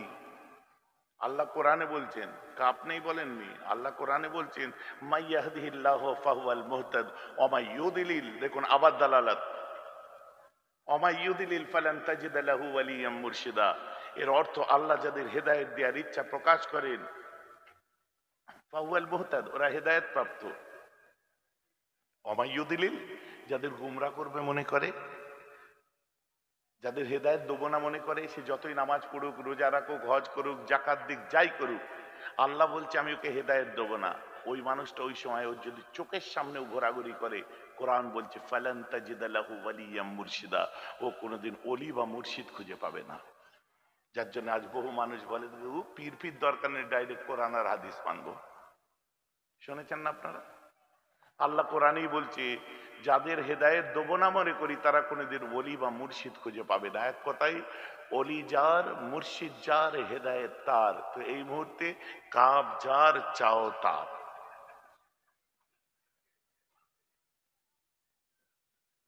আমি একটু যোগ করলাম, কিন্তু তার মধ্যে আসল কথাও বলে দিলাম। ভাইজান আমার কথা বোঝা যাচ্ছে তো নাকি? যার জন্য আমরা সব পাগলের মতো অলিয়া উলিয়াদেরকে ভালোবাসি। হ্যাঁ, নতুন নতুন ব্যাপার কোথায় কি বলছে, কি বলে আহলে হাদিস, সালাফি, এই সেই, ওয়ার্ল্ড ওয়াইড দেখুন এদের পিছে বল পড়ে না। সারা পৃথিবীতে কারা আছে তাহলে? 97% মুসলমান দেখুন যাদের আকীদা হলো আকীদায়ে আশারি মাতুরিদি। এই আকীদাটা আমাদের ভারতবর্ষ উপমহাদেশেও আছে, পূর্ব ভারতেও এই আকীদাটা আছে, সারা বিশ্বে আছে। আমাদের এখানে আকীদায়ে আশারি মাতুরিদির প্রচারকের একটা নাম বলুন তো। বলতে পারবেন না। মুজাদ্দেদে জামান নিজে হচ্ছেন আশারি মাতুরিদি, জোরে বলুন না সুবহানাল্লাহ। বসিয়াট আল্লামা তার কিতাবের মধ্যে লিখছে আমরা আকীদাগতভাবে আকীদায়ে আশারি মাতুরিদি। দাদা হুজুর কেবলা পূর্ব ভারতে আকীদায়ে আশারি মাতুরিদির প্রচারক ছিলেন। আর সেই আকীদায়ে আশারি মাতুরিদিকে ব্র্যান্ড নেম, যেহেতু উনি ফুরফুরায় জন্মেছে বলে ফুরফুরা সিলসিলা করে দিয়েছে। ফুরফুরা সিলসিলার আসল আকীদা হচ্ছে আকীদায়ে আশারী মাতুরিদি, যেটা সারা বিশ্বের ৯৭% এখানে মুজাদ্দিদে জামান ওই আকীদা নিয়ে চলতে। বাকি তো খাওয়া নেই। এখন জিজ্ঞাসা করুন ফুরফুরা সারা বিশ্বে নেই, এবার বল আকীদায়ে আশারী মাতুরিদি আছে কিনা? তখন বলে হ্যাঁ মানে, হ্যাঁ মানে কি বল, সত্যি তো বলতে হবে, মিথ্যা তো বলার জায়গা নেই। অতএব আমাদের সিলসিলার মধ্যে অনেক কিছু আছে এখন পর্যন্ত আমরা বার করতে পারিনি। যখন ওহী আসলো আমার রাসূলকে বলছেন পড়ুন, ও হ্যাঁ ওইটাই শেষ করে দিই। তো পিছন থেকে ওয়াজ শুনছি, নবীজি ওয়াজ করছেন বলছিলাম তো নাকি, পেছন থেকে পেছন কিছু মানুষ ওই টিটকারি করে আল্লাহ রাসূলকে বলছে, তখন তো আব্দুল্লাহ ইবনে সাবার যুগ ছিল, মুনাফিকে ভর্তি ছিল। টিটকারিকে বলছে ইয়া রাসূলুল্লাহ কাদ রাইনা। রাইনা কথার অর্থ কি?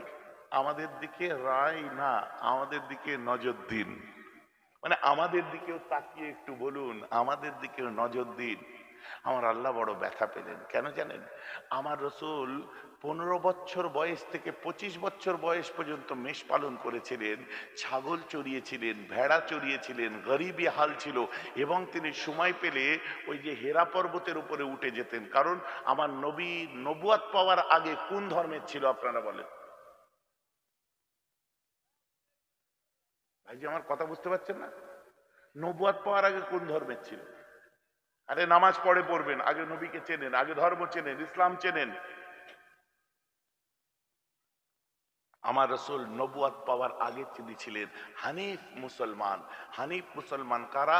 যারা ডাইরেক্ট ইব্রাহিম নবীর নীতিতে চলতো। জোরে বলেন না সুবহানাল্লাহ। মা হালিমা ছিলেন হানিফ মুসলমান।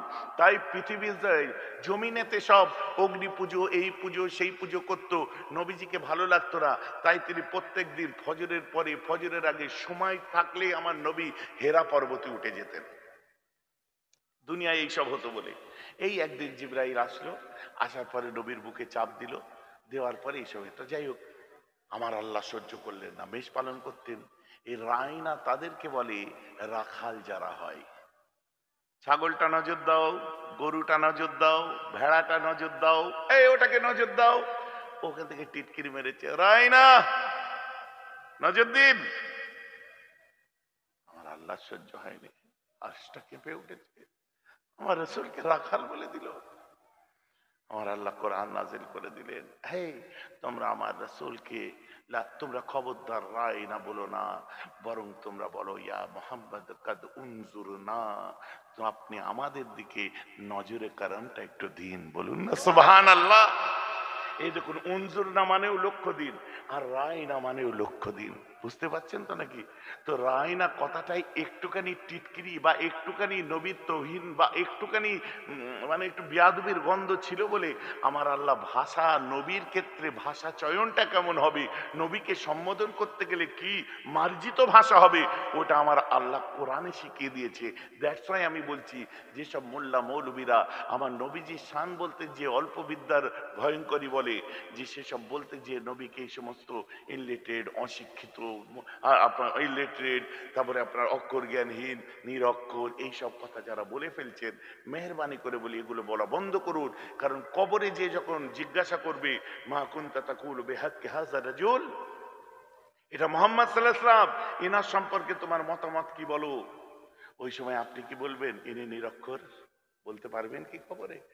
তখন ঠিক আছে, যাতে মাতাল তালে ঠিক আছে, মরার আগে যেন তওবা পড়ে নেবে। এখন তো জিদ করে লড়াই করি, যেটা খবরে বলতে পারবো না ওটা নিয়ে যেন দুনিয়াতেও আমরা না বলি। ভাইজান আমার পয়েন্ট অফ ভিউটা বুঝতে পারছেন তো নাকি? তো আমার রাসূল উম্মি ছিলেন, এটা তার মুজিজা ছিল। আমাদের উম্মি হওয়াটা আয়েব, আমাদের পড়ালেখা না জানা, কি বলে, আমাদের পড়তে না পারাটা আয়েব। আল্লাহ রাসূল পড়তেন না, এটা তার সম্মান, মুজিজা ছিল। বলুন না সুবহানাল্লাহ। ক্লিয়ার? পরিষ্কার? জিবরাইল বুকে চাপ দিয়ে বলছে মুহাম্মদ পড়ো, নবী বলছেন পড়বো না। তিনবার বুকে চাপ দেওয়ার পরে আল্লাহ রাসূল ইকরা বিসমি রাব্বিকাল্লাযী খালাক বলে 5টা আয়াত পড়েছিলেন। এরপরে জিবরাইল চলে গেলেন। জিবরাইল আলাইহিস সালাতু ওয়াস সালাম চলে গেলেন। চলে যাওয়ার পরে আমার রাসূল থরথর করে কাঁপতে কাঁপতে নিজে বাড়িতে চলে আসলেন। ঘরে এসে আম্মা খাদিজাকে বলছে, খাদিজা জাম্মিলুনি খাদিজা, এই খাদিজা তুমি আমাকে চাপা দাও, খাদিজা আমাকে কোনো কিছু মুড়ি দাও। আম্মা খাদিজা চাপা দিয়েছিলেন, জাম্মিলুনি আরো চাপা দাও, আবার চাপা দিলেন, আরো চাপা দাও, আবার চাপা দিলেন। আমার রাসূল এক সময় বলছে, খাদিজা আমি তোমার একটু কোলে মাথা রেখে শোবো? বলছে, আপনারই প্রপার্টি হুজুর, কেন না। আমার রাসূল কিছুক্ষণ রেস্ট করে একটু যখন ভালো অনুভূত হলো আমার নবীর, ওই সময় নবী আম্মার দিকে তাকিয়ে বলছে, খাদিজা তোমার কোলে শুয়ে তোমার চেহারা যখন দেখি আমি মোহাম্মদ প্রশান্তি লাভ করি। বলুন না সুবহানাল্লাহ।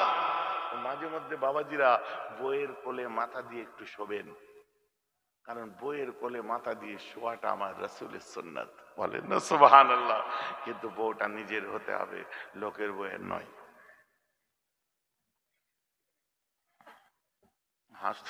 হাসছেন কেন ভাইজি? কেন বললাম? জায়গা মতো বুঝতে পারবে। গন্ডগোলি মানুষের তো ভর্তি, বুঝতে পেরেছেন? যার কারণ আমি বলছি না, বললে আবার বলবে ভাইজান বলছে। আম্মা যখন রান্না করতেন, আমার রাসূল আস্তে আস্তে ভিতরে এসে দেখে গরম উত্তপ্ত রৌদ্রে আম্মা খাদিজা চুলোর কাছে রান্না করছে। আমার রাসূল আস্তে করে পিছনের দিকে বসতেন, বসে নিজের আমামা মুবারক, পাগড়ি মুবারক, পাগড়ি পরতেন তো, পাগড়ি মুবারকের কোণটা নিয়ে আম্মা খাদিজার কপালে আস্তে করে বুলিয়ে দিয়ে ঘামটা মুছিয়ে দিতেন। আম্মা তাকে বলছে, রাসূল আপনি? খাদিজা তোমার কত কষ্ট হচ্ছে তাই না? তোমার কষ্ট হলে আমারও বড় কষ্ট হয়। হুজুর আপনি ভিতরে যান না, এই গরমে আপনি দিনের খেদমত করে ফিরেছেন, আপনি থাকলে আমার কষ্ট আরো বেড়ে যাবে, ঠান্ডায় বসুন। কখনো কখনো ভাইয়েরা বাড়ি যাবেন, স্ত্রী যখন রান্না করবে পাগড়িও নেই আর পকেটে রুমালও নেই, এই হাতের হাতা দিয়ে একটু বইয়ের কপালটা মুছিয়ে দেবেন। এটাও হচ্ছে রাসূলের সুন্নত, কিন্তু শর্ত হচ্ছে বউটা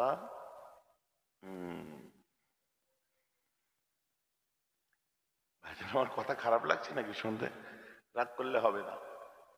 রান্না করছি, যান যে একটু যে চেকে দেখুন, দেখে আপনি বলুন যে মাশাআল্লাহ, আল্লাহ তোমার হাতে কি স্বাদ দিয়েছে, কি মজা হয়েছে। স্ত্রী খুশি হবে, আপনার 10টা গুনাহ মাফ হবে আর আপনার উপর 10টা রহমত নাজিল হবে। বলুন না সুবহানাল্লাহ। হুজুর আমার বউ তো অত সুন্দর রাঁধে না, বলবো কি করে? ওই ক্ষেত্রে যদি মিথ্যে বলো, ওই জায়গায় মিথ্যে বলাটাও জায়েজ আছে। কেন? বউকে খুশি করার জন্য। যেন আমার কথা বোঝা যাচ্ছে তো নাকি?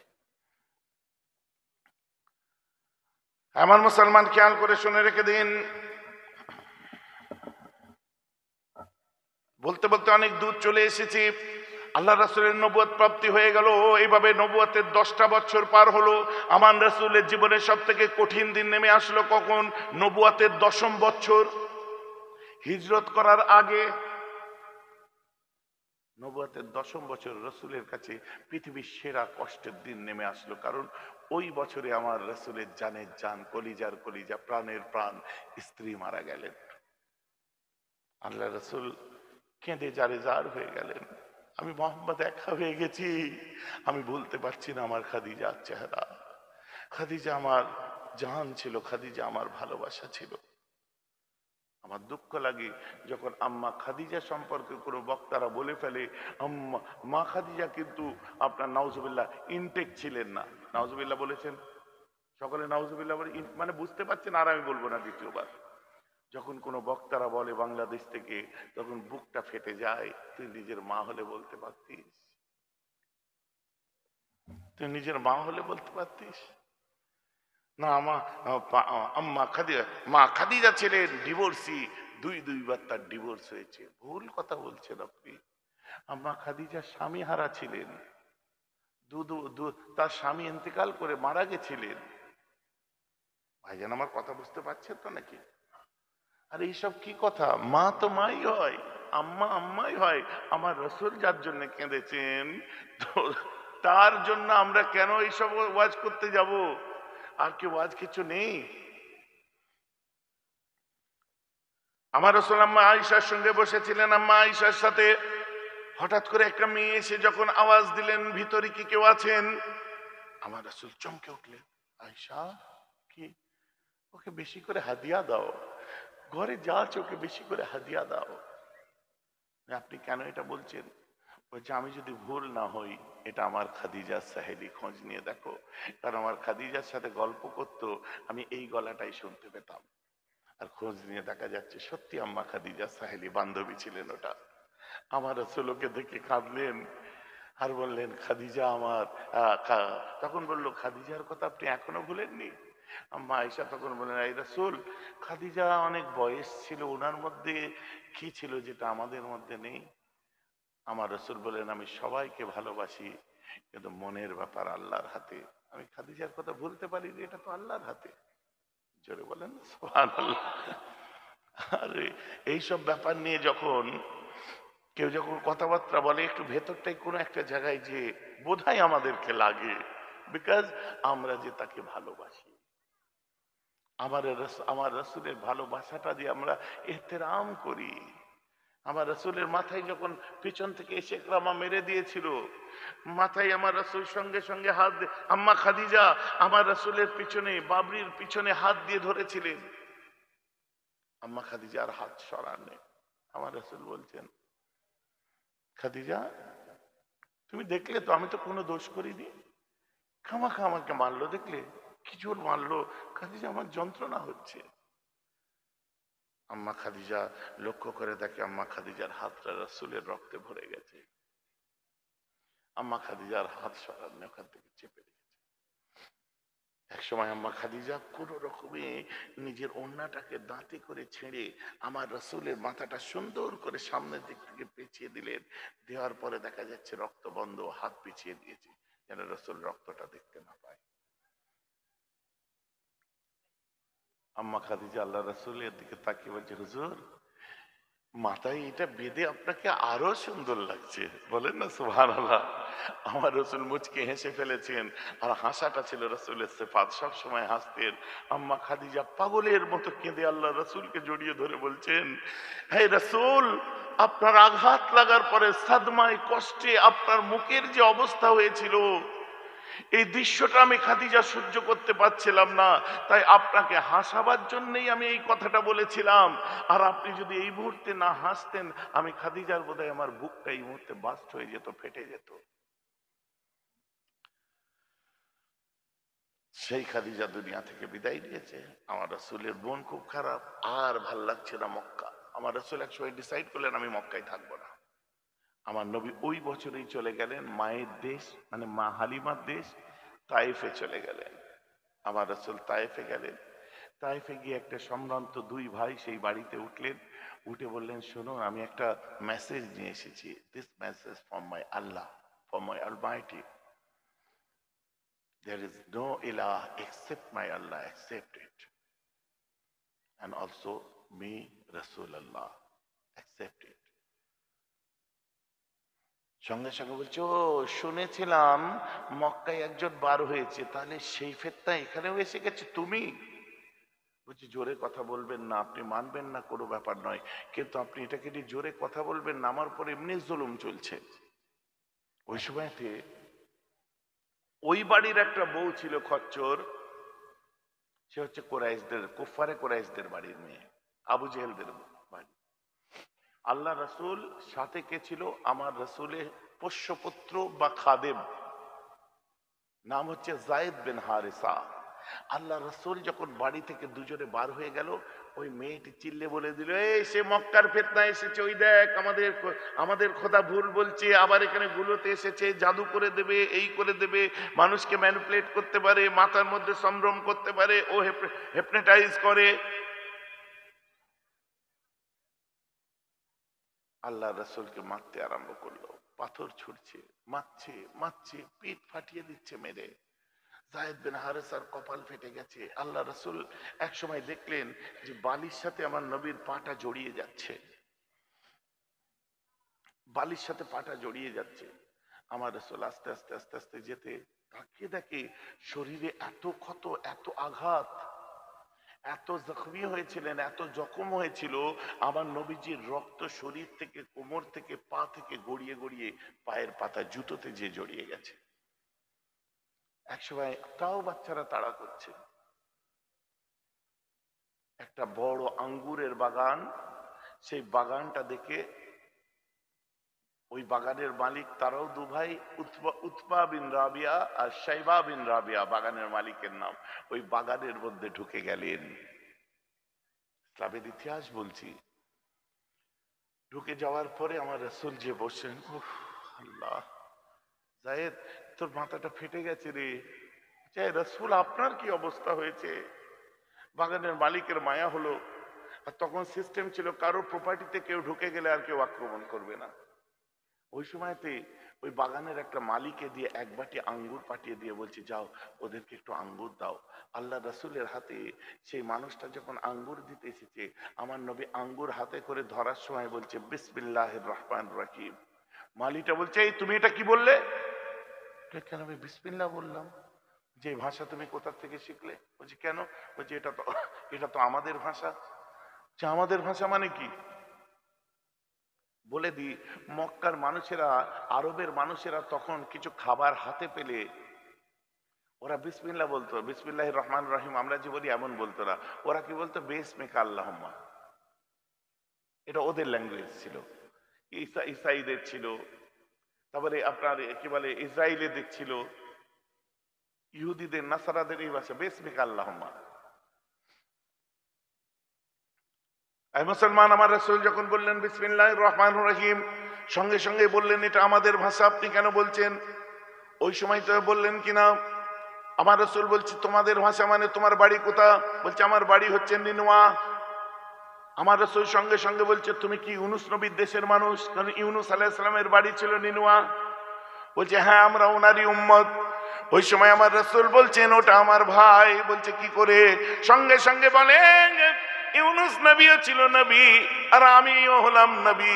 বলছে নবী মানে আর তো নবী আসবে না, আখেরি জামানার নবী মুহাম্মদ আসবে। আল্লাহ রাসূল বলছে কি করে তোকে বোঝায় আমি মুহাম্মদ? বলেন না সুবহানাল্লাহ। বলছে আচ্ছা তুমি কি খেজুরের দেশে, তুমি নবী, আচ্ছা তুমি কি খেজুরের দেশে রওনা দেবে? কারণ তখন যেমন কোরআনে আমরা হদ্দম সব শুনি, তখন তওরাত ইনজিল জবুরে শুনতো, সব মুখস্থ হয়েছিল। তুমি বলতে পারবে মায়ের পেটে ছেলে ফর্সা কখন হয়, কালো কখন হয়? এবার সব ওই তওরাত ইনজিলের কথা, বুঝলেন? তুমি কি দান সাদকা খায়রাত নাও না? তুমি দান নাও না? তুমি কি হাদিয়া নাও? আল্লাহ রাসূল বলছেন হ্যাঁ। তুমি কি খেজুরের দেশে রওনা দেবে, হিজরত করবে? বলছে ওটা আমি বলতে পারবো না, এখন আমার কাছে সেই হুকুম আসেনি। সত্যি তখনও তো হিজরত করেননি। বলছে আমি তোমার পিঠটা একবার দেখতে পারি? বলছে যেটা দেখতে চাচ্ছিস ওপর দিয়ে দেখা যাবে, এই দেখ। আহ, আমার রাসূল কাপড় সরিয়েছেন, শরীরটা থেকে যেন একটা বিদ্যুতের মতো চমকে উঠলো, এত সুন্দর ফর্সা নুরানি চেহারা। আর সঙ্গে সঙ্গে মোহরে খতমে নবুয়তটা বাইরে এসে যায়, আর ওই মানুষটা যে আল্লাহ রাসূলের মোহরে খতমে নবুয়তে চুমা দেয়, আর যে ওতে চুমা দেয় তার জান্নাতটা রেজিস্ট্রি হয়ে যায়। সঙ্গে সঙ্গে বলছে আর দেরি করবেন না, আমাকে কালেমা পড়িয়ে, আমি অপেক্ষায় ছিলাম, আমার নসিব যে আমার মওতের আগে মোহাম্মদ পেয়ে গেছি, আমাকে বায়াত করে দিন। বায়াতুল ঈমান হয়ে গেল, ওই সময় মুসলমান হয়ে গেল। আল্লাহ রাসূলকে বলছে এখন বেশি রাত হয়নি, চলেন আপনাকে রাস্তা দেখিয়ে দিই। অন্ধকার হয়েছে, এশার পরে পরে আল্লাহ রাসূলকে রাস্তা দেখিয়ে দিল। দেখিয়ে দেওয়ার পর আমার নবী এগোতে এগোতে খুব ক্লান্ত হয়ে পড়লেন, আর যন্ত্রণাগুলো যেন ভেসে ভেসে আসছে, ব্যথাগুলো ভেসে ভেসে আসছে। কারণে মানাজিল, মনে রাখবেন, পারবেন না অনেকে ভুলে যাবেন। কারণে মানাজিল বলে একটা জায়গায় এসে, অনেকটা দূর এসে যাওয়ার পর আমার রাসূল ওখানে এসে দাঁড়ালেন। দাঁড়িয়ে খুব করুণ একটা মোনাজাত আল্লাহর কাছে করেছিলেন, আমার আল্লাহ, আল্লাহ আমার বড় কষ্ট হচ্ছে, আল্লাহ আমার যন্ত্রণাগুলো কামড়ে ধরছে, আল্লাহ তোমার হাবিব রক্ত রঞ্জিত অবস্থায় আমার শরীরে পুরো রক্ত শুকিয়ে চাপ চাপ হয়ে গেছে, আল্লাহ তোমার হাবিবের মাথা ফেটে গেছে, আল্লাহ তোমার হাবিবের দাড়ি কেটে গেছে, আল্লাহ আমি কি জানতে পারি না? আল্লাহ তাহলে তুমি কি আমার ফয়সালাটা ওই কাফেরদের হাতেই ছেড়ে দিয়েছো? আল্লাহ আমার কি মত এদের হাতেই লেখা আছে? আল্লাহ, এই মোনাজাত থেকে আমার রাসূল যখন বার হয়ে আসলেন, সঙ্গে সঙ্গে জিবরাইল আলাইহিস সালাম একদল ফেরেশতা নিয়ে হাজির, 150-200 ফেরেশতা। আমার রাসূল বলছেন জিবরাইল কি ব্যাপার? বলছে হুজুর এই যে তায়েফ থেকে যে চতুর্দিকে মক্কা পর্যন্ত পাহাড়, এই গোটা পাহাড়ের দায়িত্বে এই ফেরেশতাগুলো আছে। আমার আল্লাহ পাঠিয়েছেন, আপনার কষ্টে আল্লাহর আরশ কেঁপে উঠেছে, হুরানে গিলমানরা চিৎকার করছে, এ আমার রাসূল আপনি একবার বলুন এই ফেরেশতারা এসেছে, একবার আপনার পারমিশন চাই, হুকুম দিতে দেরি একটা একটা পাহাড়কে তুলে ওদেরকে কুচলে কুচলে মেরে দেব। হুজুর এদেরকে একবার হুকুম দেন, পাহাড় একটা করে তুলবে আর ওদের ওয়াদি ওদের গ্রামের উপর ফেলবে, সব পুঁচে মেরে দেবে একদম। আল্লাহ রাসূল বলেন আলহামদুলিল্লাহ। তার মানে अरे जिब्रील मैं तो रहमत बन के आए हैं वमा अरसलनाका इल्ला रहमतल लिल आलामीन। শোনো ওদেরকে মেরে দিও না, ওদেরকে শেষ করে দিও না, হতে পারে ওদের বংশধর যারা উত্তরসূরি আসবে ওরা হয়তো আমায় বুঝতে পারবে, এরা হয়তো আমায় বুঝছে না, কিন্তু ওদের পরবর্তী জেনারেশন হয়তো আমার ইসলামের মধ্যেই আসবে। অতএব আর দেরি না করে তুমি বরং ওদের জন্য আল্লাহর কাছে হেদায়েতের দোয়া চাই, ওদের জন্য হেদায়েতের দোয়া চাই। আমার রাসূল মাফ করে দিলেন। এরপরে আমার রাসূল আবার হাঁটতে আরম্ভ করলেন। রাত শেষের দিকে মক্কা থেকে 14 মাইল আগে ওয়াদিয়ে নাখলা, ওয়াজ বোঝা যাচ্ছে তো নাকি? ওয়াদিয়ে নাখলার মধ্যে আমার রাসূল এসে দাঁড়ালেন। দাঁড়াবার পরে তখন দেখা যাচ্ছে যে ফজরের ওয়াক্ত হয়ে গেছে। আল্লাহ রাসূল ওই সময়তে ফজরের ওয়াক্ত যখন এসে গেছে, আমার রাসূল হযরতে নিজের খাদেম যায়েদ বিন হারেসাকে নিয়ে আমার রাসূল নামাজে দাঁড়িয়ে গেলেন ফজরের। আর সূরা বাকারা, সূরা ফাতিহার পর সূরা বাকারা তেলাওয়াত করতে আরম্ভ করলেন। আর আকাশ দিয়ে ওই সময় উড়ে যাচ্ছিল কারা? ওই যে শুরু থেকে 50 বছর ধরে উড়ছে, বলে কোথায় নবী পয়গম্বর আর আসমানি কিতাব বার করতে, বোঝা যাচ্ছে তো নাকি? ওই যে আকাশে ওটা বারণ হয়ে গেছে, আসমান দিয়ে ওই সময় ওই জিনগুলো যখন উড়ে যাচ্ছিল, হঠাৎ করে ওদের কানে একটা আওয়াজ পড়ে। আওয়াজটা ফলো করতে করতে ওই ওয়াদিয়ে নাখলা বড় খেজুরের বাগানে নেমে এসে দেখে একজন তেলাওয়াত করছে, পিছনে একজন দাঁড়িয়ে আছে। বলছে আমরাও যে দাঁড়িয়ে দেখছি। যখন সালাম ফিরেছে জিজ্ঞাসা করলাম এটা কি তেলাওয়াত করছেন, আর আপনি কে একটু বলুন। ওই সময় আমার রাসূল বলেন আমি যেটা তেলাওয়াত করছি ওটা আসমানি কিতাব, আর আমি হলাম আল্লাহর আখিরি নবী, শেষ পয়গম্বর। সঙ্গে সঙ্গে ওই জিনগুলো বলেছিলেন আনাশহাদু আন্নাকা নবিয়ান, এতে কোনো সন্দেহ নাই।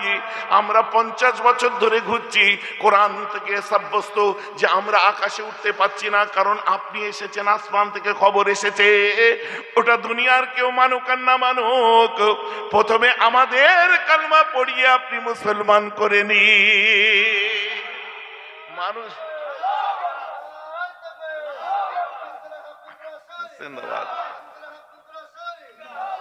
প্রথম আমার রাসূলের কাছে মানুষের পর জিন বায়াত হয়েছিলেন, এই প্রথম জিন বায়াত হলো ওয়াদিয়ে নাখলাতে।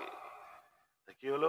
আল্লাহ রাসূল যখন দুনিয়ায় এসেছিলেন অনেক কিছু ঘটনা ঘটেছে। যা খায়ের, এখন কটা বাজে একবার দেখে ফেলি, আর একটু বলেন কটা বাজে জানেন? 12টা 15। ঠিকই দেখলাম তো নাকি? হ্যাঁ গো, সময় কোথা দিয়ে গেল বুঝতে পারছেন? বোঝা গেল? মনে হলো এক্ষুনি। আর এই যে আলোচনাটা করলাম, আপনি এটা ভাববেন না যে খুব সহজে মুখস্থ করে বলে দিলাম। এগুলো ইসলামের ইতিহাস। আর যারা ইতিহাসের স্টুডেন্ট, যারা ইসলামের ইতিহাস নিয়ে পড়াশোনা করছে, মাস্টার্স করছে, তারা এইসব আলোচনাগুলো তাদেরকে জিজ্ঞেস করবেন, একদম ডেট তারিখ নাম, আমি যেমন নাম উল্লেখ করে করে বলছি এগুলো বলবে। এগুলো মৌলানা হুজুরদের সাবজেক্ট নয়, কারণ এত খাটে কে? যারা খাটে তার সংখ্যা অনেক কম। এখন খাটে না বলবো না, তার সংখ্যা কম। তবে হ্যাঁ, এই কথা আপনাদের মনে থাকবে না, এটা রপ্ত করতে আমাদের বহু টাইম লেগেছে পড়াশোনার সময় থেকে। তারপরে আছে উমাইয়া পিরিয়ড, আব্বাসি পিরিয়ড, মাথা খারাপ হয়ে যাবে গুরু। তো আজ নবী দিবসের দিনে বসেছেন, পিওর নবী দিবস হলো কি হলো না বলেন? একদম পিওর নবী দিবস হলো। এখন নবীর উপর সালাম করব, তারপরে বিদায় নেব। সকলে একটু দাঁড়িয়ে পড়ুন। ইয়া নবী সালাম